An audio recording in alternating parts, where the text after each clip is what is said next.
G'day legends, and believe it or not, in MMA, we actually have some trash talk going on. I know, unbelievable. These are times we haven't seen in nearly a decade. We got ourselves a fight brewing, boys. Paddy Pimblett and Arman Tsarukyan have started spitting words at each other. That's what we're going to be covering in today's video. Paddy Pimblett called him a little bitch ass. Not my words, Paddy Pimblett words. And Arman Tsarukyan has clapped back. There's actually some heated rivalry bubbling up in the UFC lightweight division. This is quite frankly very rare for the UFC lightweight division, okay? It's essentially been the same 5 guys for like the last 5 or 6 years, and they've all been very respectful to each other, yeah? They've been having absolute wars inside the cage, but it has been glacial movement, pulling people from the top 10 into the top 5, and whenever they do get in there, it's always a lot of you're a legend, I'm a legend, let's go to war. It's actually very rare to see them slinging words at each other. So for once at lightweight, we actually have 2 fighters that want to fight each other. So it all started on the Full Send podcast with Paddy Pimblett being asked by Chompers, who hosts the podcast, and I've only seen the clip. I don't really watch Full Send. The only episode of Full Send that I watched was no, that was Logan Paul. I don't think I've ever seen an episode of Full Send. I must have seen an episode. Anyway, doesn't matter. Anyway, Chompers is asking Paddy Pimblett about what he actually thinks of Arman Tsarukyan and whether or not Arman Tsarukyan was actually injured at the fight when Renato Moicano had to step up to fight Islam Makhachev. Let's check it out here. Arman Tsarukyan. He's just a little posh boy who's had everything handed to him on a silver platter by his dad. Do you think he actually got injured or no? Or what do you think happened? No, he's a little bitch ass. All right, now, firstly, I don't mind Paddy Pimblett at all. I don't mind him at all. I know a lot of people find it very easy to hate Paddy Pimblett, but I don't mind him. I think he's all right. I don't mind him. I do have to say, though, why are you sitting like that, Paddy? Like, Paddy is sitting there on this chair like a little girl that needs to pee. Like a little boy on the train waiting for his mummy to tell him when we're at the right station. I know it's like such a small little nitpicky thing, but it's just so weird to see, right? Like Paddy Pimblett, he's sitting there in his little schoolboy shorts and his little backpack seated position. It's so funny to me, man.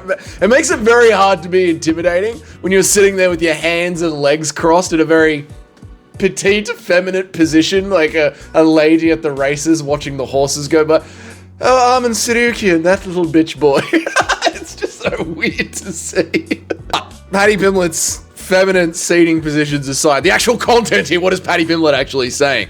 This guy is saying that Arman Tsarukyan has had everything handed to him on a silver platter. Yeah, he's a little bitch ass, Arman Tsarukyan. I mean, he has lived a very privileged life, right? Very, like, in the lap of luxury, you know what I mean? His family has been able to afford his entire life to him. And I don't just mean being like, you know, in a well-raised family, a mum and a dad, 3 square meals on the table and a Toyota Corolla for your 16th, a second-hand Toyota Corolla for your 16th birthday. I don't mean like just a regular middle-class life. No. I'm talking levels above that, far above all of that. This guy has been getting yachts. He's been getting supercars. We're talking the elite of the elite, man. So I can see why Paddy is having a bit of a go at Arman Tsarukyan here. You know, Paddy Pimblett definitely wasn't raised on that kind of lifestyle.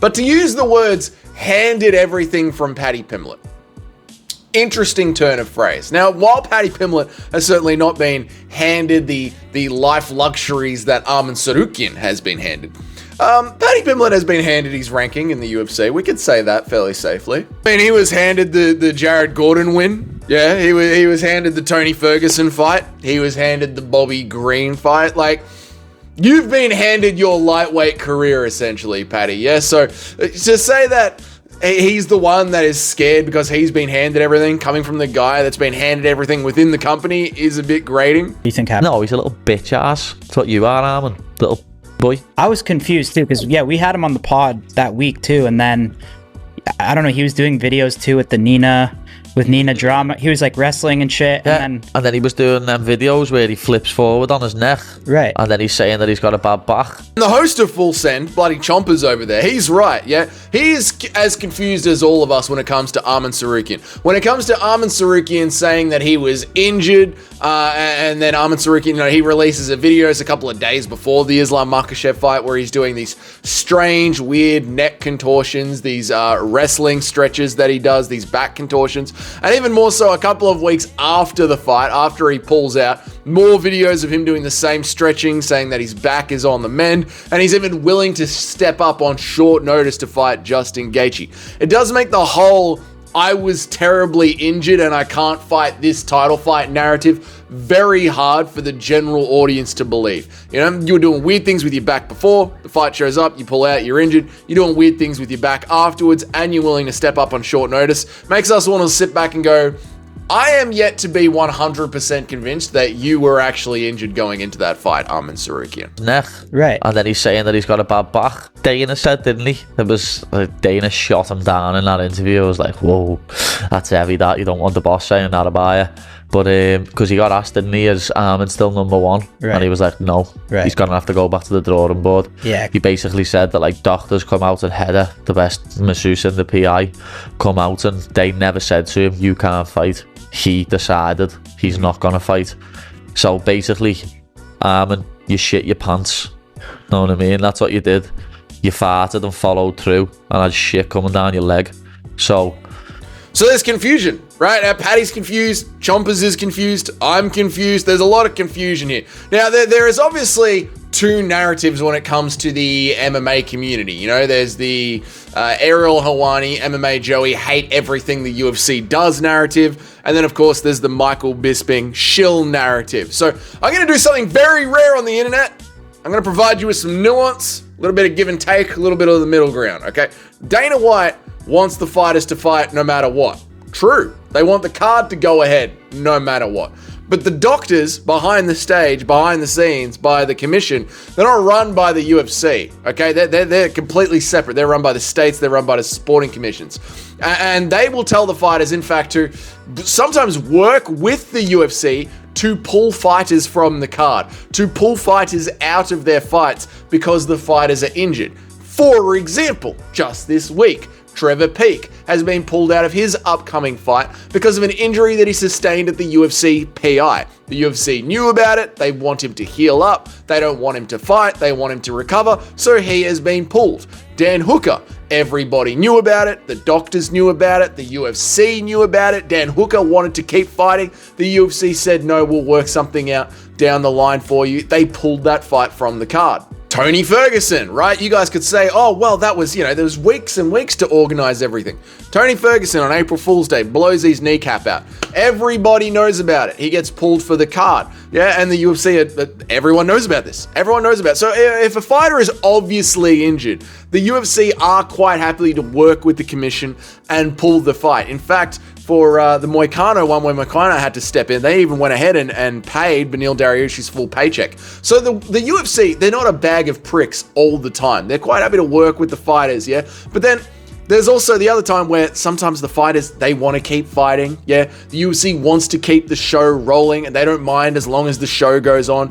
TJ Dillashaw with his absolutely destroyed shoulder still got in there and fought. Renato Moicano, who has clearly had bones hanging out of him for the last 6 months, yeah? As long as they can trick the doctors enough to get through it with the pre-fight tests, the UFC is also happy to let them fight as well. So it's a little bit of give and take here, yeah? But if the injury is so bad that the fight can't go on, the UFC is happy to let the fighter slide. Sometimes there's a little bit of nuance to it, yeah? Moicano's got a bone hanging out of him. Arman Tsarukyan's got a bit of a neck issue. You never know what's going on here. Tony Ferguson blew his kneecap out. Everybody saw it. It's not as cut and dry as the UFC wants you to fight no matter what. Now, it seems like what happened here with Arman Tsarukyan is he might have gently tweaked something in his back that could have been worked on by the UFC doctors, the UFC masseuses, a cortisol injection, which, athletes take all the time, cortisol injections. Athletes take them like every single time you are watching a football game or a soccer game. There are athletes out on the field that have little injuries that they're covering up with cortisol injections. Essentially, it sounds like Arman Tsarukyan tweaked something in his back, something that he was able to have him working out again a couple of weeks later and happy to step in with Justin Gaethje a couple of weeks later. So it was something that he probably could have worked through on the night with masseuses and cortisol injections that would have allowed him to get into the cage and fight Islam Makhachev that night. However, Arman Tsarukyan wanted everything to be 100% perfect for that title fight, which, as we sit here together and think about this, we can only really, it's up to Arman. It's up to Arman. Whether you want it to be 100% perfect on your title shot day, that is up to you. But we know that this is cage fighting, right? It's very hard to get a title shot in the UFC. Some athletes have to go like 10, 11 wins in a row just to get their one title shots. A lot of fighters get into that cage with something wrong. Some of the biggest stars in the world that we have ever had.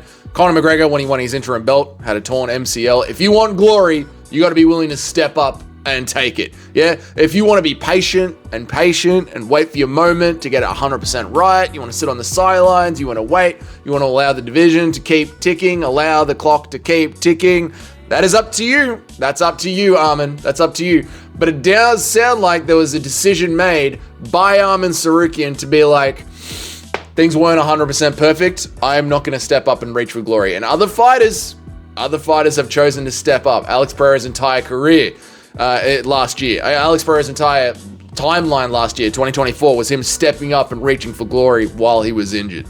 For example, it didn't work, but on that very same night, Moicano stepped up to fight Islam Makhachev with his bones still hanging out of him. So, whatever. Up to Arman Tsarukyan. This is a sport where you got to step up and take what's offered to you, and Arman chose not to do that. But Arman Tsarukyan is clapped back.